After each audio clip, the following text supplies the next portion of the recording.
अभी हम लोग यहाँ पर C++ में स्ट्रिंग्स को एक्सप्लोर करते हुए आगे बढ़ते हैं और यहाँ पर हम लोग स्ट्रिंग्स के लिए यूजर इनपुट कैसे ले सकते हैं इसके बारे में बात करते हैं। अब आप लोगों को यहाँ पर ये तो पता है कि हम लोग स्ट्रिंग्स का इस्तेमाल क्यों कर रहे हैं।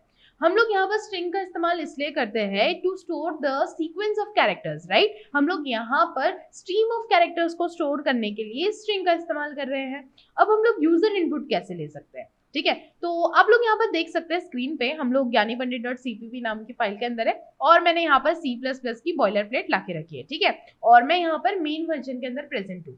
तो सबसे पहले हम लोग क्या करेंगे, यहाँ पर मैं स्ट्रिंग टाइप का एक वेरिएबल बना दूंगी। तो मैं यहाँ पर लिख देती हूँ std स्ट्रिंग एंड देन हम लोग यहाँ पर एक वेरिएबल बना देंगे str, ठीक है।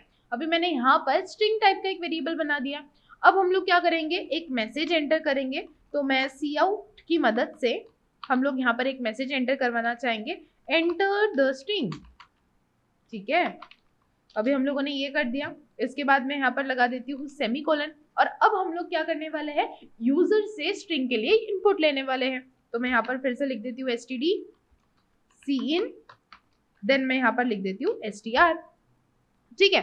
तो कुछ इस तरह हम लोग यहाँ पर cin के थ्रू स्ट्रिंग के लिए यूजर इनपुट ले रहे हैं, राइट, जैसे हम लोग नॉर्मली लेते हैं, राइट। तो अभी हम लोग जस्ट नीचे आएंगे और मैं यहाँ पर क्या करती हूँ, प्रिंट करवा देती हूँ स्ट्रिंग को। तो मैं यहाँ पर लिखती हूँ std cout, देन मैं यहाँ पर str को प्रिंट करवा दूंगी। तो अभी जो हमारा कोड है वो पूरा कंप्लीट हो चुका है। अभी हम लोग क्या करेंगे, इसे रन करेंगे। रन करने के लिए मैं यहाँ पे टर्मिनल को ओपन करती हूँ। यहाँ पर मैं लिखती हूँ g++ ज्ञानीपंडित.cpp, ठीक है। फिर हम लोग यहाँ पर अपनी exe फाइल का नाम लिख देंगे। तो अभी आप लोग यहाँ पर देख सकते हैं हमें एक मैसेज आ रहा है, एंटर द स्ट्रिंग, राइट। तो मैं यहाँ पर स्ट्रिंग को एंटर करती हूँ। मैं यहाँ पर एंटर करती हूँ ज्ञानी पंडित, ठीक है। तो आप लोग यहाँ पर देख सकते हैं जो हम लोग स्ट्रिंग प्रिंट करवाना चाहते थे वो स्ट्रिंग यहाँ पर प्रिंट हो चुकी है, यानी कि यहाँ पर ज्ञानी पंडित प्रिंट हो चुका है, राइट। क्योंकि हम लोगों ने यहाँ पर यूजर से ज्ञानी पंडित नाम की स्ट्रिंग ली थी और उसे प्रिंट करवाना चाहा और ये प्रिंट हो चुकी है। तो कुछ इस तरह आप लोग यहाँ पर यूजर से इनपुट लेते हैं, राइट। तो अभी आप लोगों को यहाँ पर यूजर से किस तरह से इनपुट लेते हैं ये समझ गया होगा। तो अभी हम लोग क्या करते हैं, दोबारा से अपने कोड को रन करते हैं।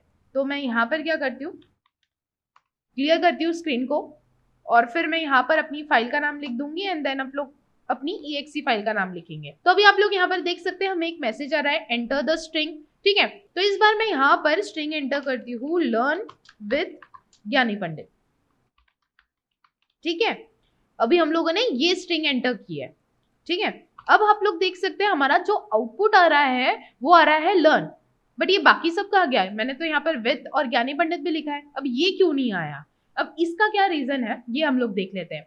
अब ये यहाँ पर इसलिए नहीं आया है क्योंकि जो हमारा cin है, हमारा जो एक्सट्रैक्शन ऑपरेटर है, ये किस तरह से काम करता है कि अभी हम लोगों ने यहाँ पर ये पूरी स्ट्रिंग को एंटर किया तो लर्न के बाद में उसे यहाँ पर दिखी है स्पेस। तो अभी यहाँ पर क्या हो रहा है, जो हमारा एक्सट्रैक्शन ऑपरेटर है वो क्या कंसीडर करता है कि जब उधर से कोई लाइन दिख रही हो, टैब दिख रहा हो या फिर स्पेस दिख रही हो तो वो ये कंसीडर करके चलता है कि अब ये खत्म हो चुका है, ये टर्मिनेट हो चुका है। बट यहाँ पर तो हम लोगों ने आगे भी लिखा है विद ज्ञानी पंडित, आप लोग देख सकते हैं। अगर हम लोगों को यहाँ पर ये पूरी स्ट्रिंग को प्रिंट करना हो तब हम लोग यहाँ पर क्या करेंगे, तब हम लोग यहाँ पर गेट लाइनेस फंक्शन का यूज करेंगे। तो मैं क्या करती हूँ, सबसे पहले टर्मिनल को क्लोज कर देती हूँ और फिर मैं यहाँ पर ऊपर आती हूँ और इसे कमेंट कर देती हूँ, ठीक है। हम लोग इस cin वाली लाइन को कमेंट कर देंगे। हम लोग नीचे आएंगे और गेट लाइन इस फंक्शन का हम लोग यूज करेंगे।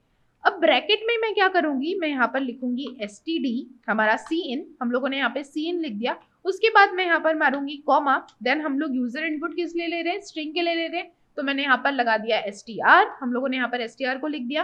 देन मैं यहाँ पर लगा दूंगी सेमीकोलन, ठीक है।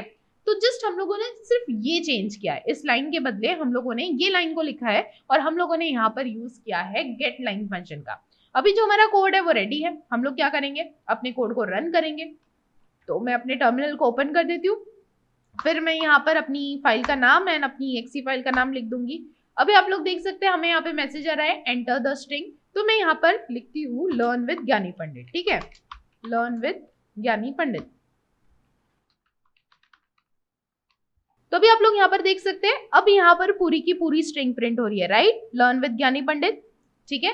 पर पहले जब हम लोगों ने इसे प्रिंट करना चाहा था तो सिर्फ यहाँ पर लर्न प्रिंट हो रहा था, राइट। तो यहाँ पर अगर आप इस पूरी स्ट्रिंग को प्रिंट करवाना चाहते हैं तो आप लोग यहाँ पर गेट लाइन एक्सपेंशन का यूज कर सकते हैं। आई होप आप लोगों को यहाँ पर हम लोग स्ट्रिंग्स के लिए कैसे यूजर इनपुट ले सकते हैं और गेट लाइन फंक्शन का हम लोग क्यों इस्तेमाल कर रहे हैं, ये काफी सारी चीजें आप लोगों को क्लियर हो चुकी है। आप लोग स्ट्रिंग से रिलेटेड और भी एग्जांपल्स को सॉल्व करिए ताकि आप लोग स्ट्रिंग के कंसेप्ट से और भी फैमिलियर होते जाएंगे।